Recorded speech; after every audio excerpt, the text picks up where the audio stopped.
Okay.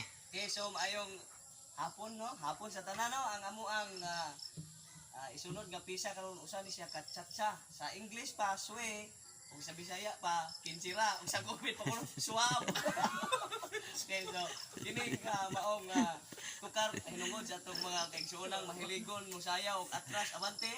Nya kaning maong pisa usab mao ni gamitonon kung dunay kumbira mga up diha kay magkapadasig man nino sa atong mga kaigsuonan.